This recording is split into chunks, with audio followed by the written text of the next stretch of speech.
பொள்ளாச்சியில் நிறைய வேலை பெண்டிங் இருந்துச்சு. என்னென்னு கேட்டிங்கன்னா, என் வாட்சுக்கு வந்து பேட்ரி போடுற வேலை, அப்புறம் வந்து நம்ம வீட்டு பைரவ் இருக்கார் இல்லையா, அவர் வந்து பெல்ட்டு செயின் எல்லாத்தையுமே அத்து போட்டார். அவருக்கு அது வாங்கணும்னு சொல்லிட்டு பெட் ஷாப் தான் போயிருந்தோம். நிறையா பெட்ஸு, அப்புறம் மீன் அதெல்லாம் இருந்தது. ஜெய் நல்லா பார்த்து என்ஜாய் பண்ணிட்டு இருந்தான். ஜெய் வந்து பார்த்தீங்கன்னா ஒரு நாள் ஒரு ஸ்பூனை ஸ்கூலில் விட்டு வந்துடுவார். அதனால் அவருக்கு ஸ்பூன் வாங்கலான்னு பாத்திர கடைக்கு போயிருந்தோம். அப்படியே வந்துட்டு ஜெய் குட்டிக்கு ஒரு குட்டி இட்லி தட்டு, அப்புறம் ஒரு உண்டியில் எல்லாம் வாங்கி கொடுத்தாச்சு அவருக்கு.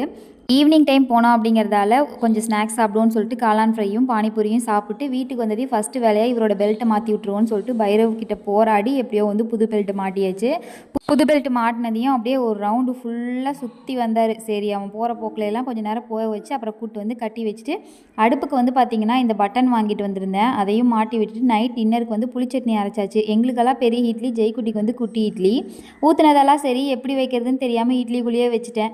அப்புறம் சரி ஒரு இட்லி மட்டும் டேமேஜ் ஆயிடுச்சு, பரவாயில்ல குட்டி இட்லி ரெடி ஆயிடுச்சேன்னு சொல்லிட்டு ஜெய்குட்டி கொடுத்தாச்சு. வீடியோ பிடிச்சா லைக் பண்ணி சப்ஸ்கிரைப் பண்ணுங்கள். தேங்க்ஸ்.